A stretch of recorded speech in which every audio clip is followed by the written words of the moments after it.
तो गीता अध्याय नंबर 2 के श्लोक नंबर 53 में कहा कि अर्जुन, जिस समय तेरी बुद्धि भ्रमित करने वाले भिन्न भिन्न प्रकार के वचनों से हटकर एक परमात्म ज्ञान पर स्थिर हो जाएगी, तब तू योगी बनेगा। योगी माने भक्त।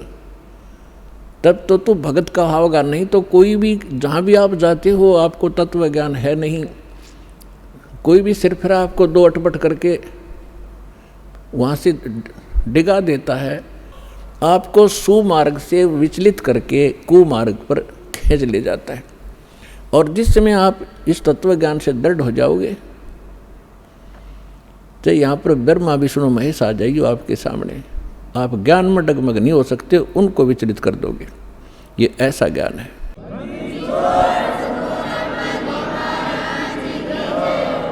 और तभी हम अपनी मंजिल पर पहुँचेंगे। रास्ते में ना जाने कितने ठग मिलते हैं भ्रमित करने वाले, तो फिर हम भ्रमित नहीं होंगे तो हम सुमार्ग पर अपने घर पहुंच जाएंगे, सतलोक चले जाएंगे, सदा हम सुखी हो जाएंगे जहाँ से हम आए हुए हैं। अभी तक हमें यही नहीं मालूम था हम आए कहाँ से हैं, हम यहाँ जन्म और मर क्यों रहे हैं। सारा जीवन हम डिवोट कर देते हैं अपने कोठी और बंगले बनाने में, अपने बच्चों के साथ प्रेम में रहने के लिए। हर एक सेकंड में ना बच्चे रहते हैं, ना वो कोठी रहती है, ना वो बैंक बैलेंस साथ जाता है।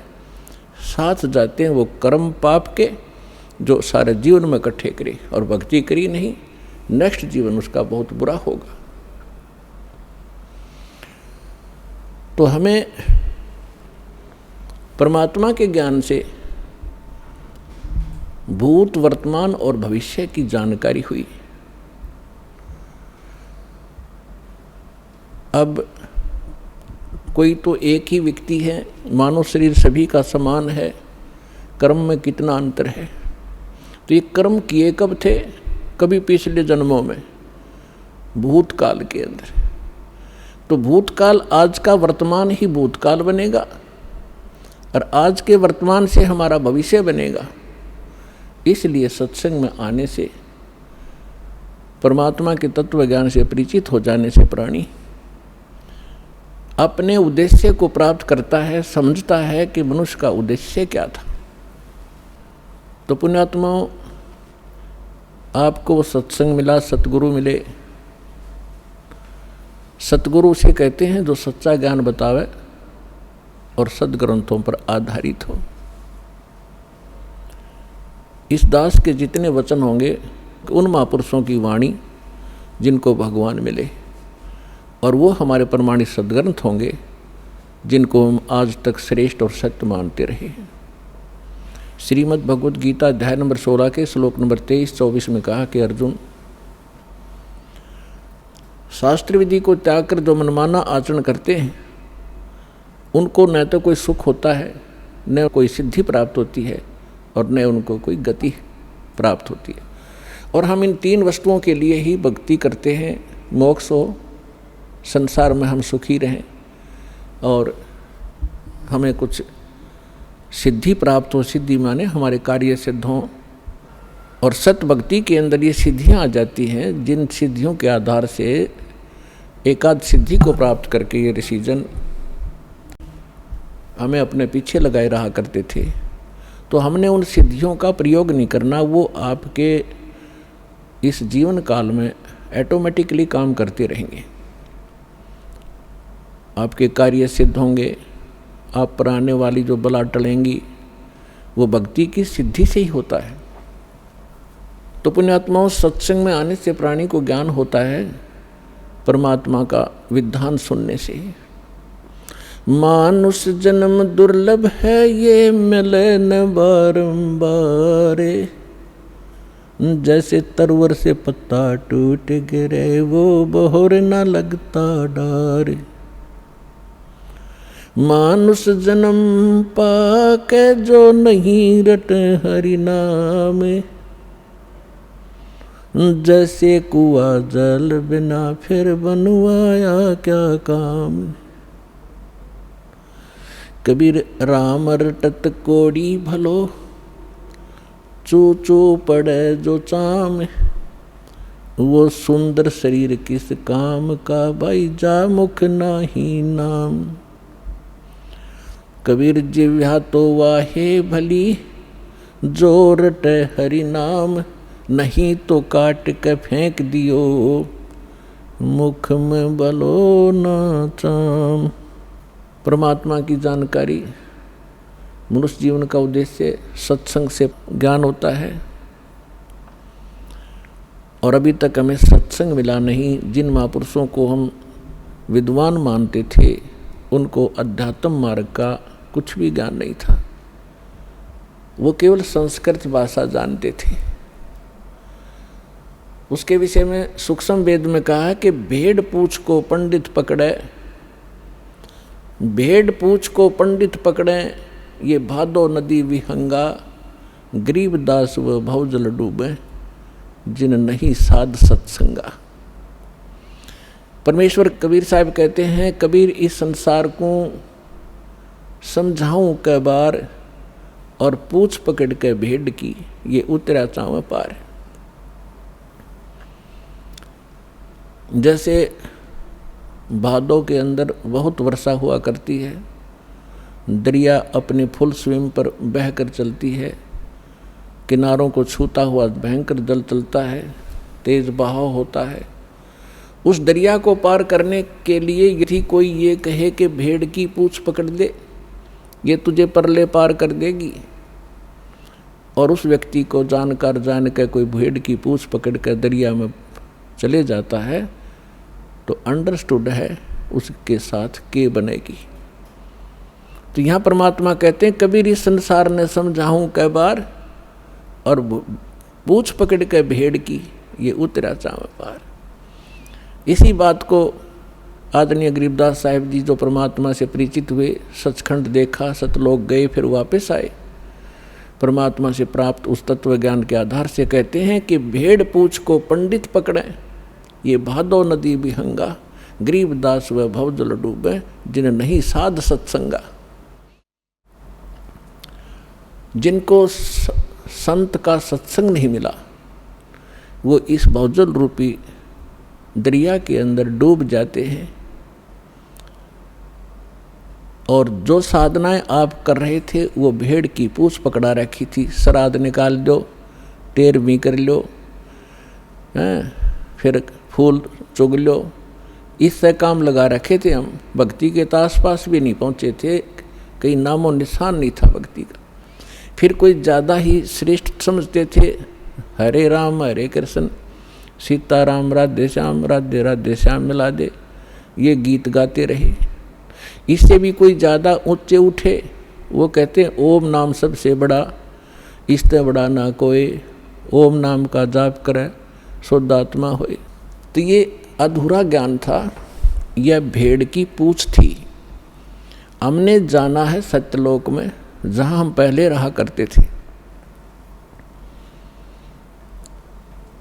और जहाँ हमें सर्व सुख प्राप्त होगा, जिसकी खोज हम यहाँ कर रहे हैं इस गंदे लोक में। इस पृथ्वी पर और काल ब्रह्म, जिसका ओम नाम है, ये ब्रह्म है। इससे ऊपर दो शक्तियाँ और हैं ब्रह्म से ऊपर, एक पर ब्रह्म, एक परम अक्षर ब्रह्म। इन्हीं को अन्य शब्दों में कहते हैं, जैसे ब्रह्म को कहते हैं सरपुरुष या सरब्रह्म। श्रीमद् भगवद गीता अध्याय नंबर 15 के श्लोक 16 और 17 में इन तीन पुरुषों की, तीन प्रभुओं की जानकारी है। हमारे जो गुरु थे, हमारे ऋषि महर्षि थे, ये हमारे सदग्रंथों अपने सिलेबस से परिचित नहीं थे, ये खाक टीचर थे। जो टीचर अपने सिलेबस से परिचित नहीं है, वो टीचर नहीं है, वो लोक वेद सुनाया करते थे। और जिस आधार से हमने, हमारे पूर्वजों ने जीवन नाश कर दिए, आज वो पशु पक्षी भूत योनियों में भोग रहे हैं। और अब उनको राहत दिलाने के लिए कहते हैं श्राद्ध निकाल दो, फलान कर दो। अब वो मनमाना गधा बन रहा हो और यहाँ उसके श्राद्ध निकाल रहे हैं। ये कोई बात हुई? हम शाने नहीं थे, हमें ज्ञान नहीं था, तो परमात्मा ने दया बख्शी है, आपको शिक्षित किया और शिक्षित करके फिर दास को इस ज्ञान से युक्त किया। उससे पहले आपके लिए ये इंस्ट्रूमेंट बनवाए ताकि ये बच्चे घर बैठे समझ सकें, सदग्रंथों को रूप कर किया जाए। अभी तक हम शिक्षित ना होने से एक सिरफिरा 4 वाणी 4 श्लोक गीता या वेद के घोट लेता, हम उसके मुंह की तरफ देखते रहते, बड़ा विद्वान है, वाह भाई वाह, बड़े संस्कार जानता है। भाषा का जानना अलग चीज़ है, अध्यात्म का जानना ये विशेष ज्ञान है। तो जो प्रसंग चल रहा था कि जब तक हम अपने सद्ग्रंथों से परिचित नहीं होंगे तब तक हमें विश्वास नहीं होगा कि सचमुच हम जो सुना करते थे वो सत्य था या असत्य था। क्योंकि आज हम शिक्षित हैं, सद्ग्रंथ हमारे पास हैं, जिनके ऊपर आज तक हम लाखों वर्षों से आधारित रहे हैं, आज वही हमें क्या संदेश दे रहे हैं तो 1 मिनट में समझ जाओगे, क्योंकि परमात्मा ने आपको शिक्षित बनाया है। तो यहाँ समस्या हमारे सामने यही अड़ी रही कि हम स्वयं परमात्मा के ज्ञान से परिचित न होने से ऐसे ही भटकते रहे, किसी ने जो मार्ग दिया उसी को हम जाप करने लगे। तो यहाँ 3 पुरुष हैं, एक सरपुरुष, सरब्रह्म भी कहते हैं इसी को, दूसरे शब्दों में इसको ईश कहते हैं। ईश, ईश्वर, परमेश्वर, ये 3 अलग अलग प्रभुओं की जानकारी है। ब्रह्म, परब्रह्म, परम अक्षर ब्रह्म, इन्हीं को अन्य शब्दों में सरपुरुष, अक्षर पुरुष, परम अक्षर पुरुष या परम अक्षर ब्रह्म कहो। जो तीसरे नंबर का परमात्मा है वो है सबके लिए पूज्य इष्ट रूप में। और बाकी जितने भी ये प्रभु हैं, स्वामी हैं, पहले आपको थोड़ा सा डेफिनेशन ऑफ गॉड बताएंगे कि परमात्मा की परिभाषा क्या है। हम जैसे गणेश जी को भी देव कहते हैं, गणेश देव, ब्रह्मा जी को भी हम भगवान कहते हैं, विष्णु जी को भी भगवान कहते हैं, शंकर जी को भी हम देव कहते हैं, महादेव कहते हैं। फिर ब्रह्म को भी हम भगवान कहते हैं, जिसको निराकार निर्गुण कहा करते थे ये हमारे गुरु। तो ये सभी प्रभु हैं, ये सभी स्वामी हैं। जैसे एक तहसीलदार जी को भी साहब कहते हैं, एक डिप्टी कमिश्नर को भी साहब कहा जाता है, कमिश्नर भी साहब कहलाता है। और मंत्री जी को भी साहब कहते हैं, मुख्यमंत्री जी को भी हम साहब कहते हैं, प्रधानमंत्री जी भी साहब कहलाते हैं और राष्ट्रपति जी भी को भी हम साहब ही कहते हैं। साहब जैसे हम देव कहते हैं, देव कहो, राम कहो, साहिब कहो, हम सत्साहिब कहते हैं। जैसे हम कभी विशेष मूड में होते जब कहा करते हैं सच्चे मालिक, सच्चा मालिक कहो, सत्य साहिब कहो। साहब माने भगवान, सत्य माने सच्चा, अविनाशी। तो ये सभी साहब हैं, लेकिन अपने अपने सत्र के साहब हैं। तहसीलदार एक तहसील के अंदर उस सत्र का मालिक है। और इसी प्रकार अन्य जानो, मंत्री अपने एक स्टेट के अंदर एक विभाग का स्वामी है, मालिक है, साहब है। इसी प्रकार मुख्यमंत्री एक राज्य का साहब है, प्रधानमंत्री कई राज्यों के ऊपर मालिक है, साहब है। ऐसे राष्ट्रपति जी को जानो। तो इसी प्रकार ये जितने भी देव हैं अपने सत्र पर ये आदरणीय हैं। जैसे तहसीलदार जी है, उसको भी आप प्रणाम कीजिए, आदर से व्यवहार कीजिए, वो भी आपका काम करेगा। और इसी प्रकार मंत्री जी हैं, मंत्री जी का भी सत्कार कीजिए।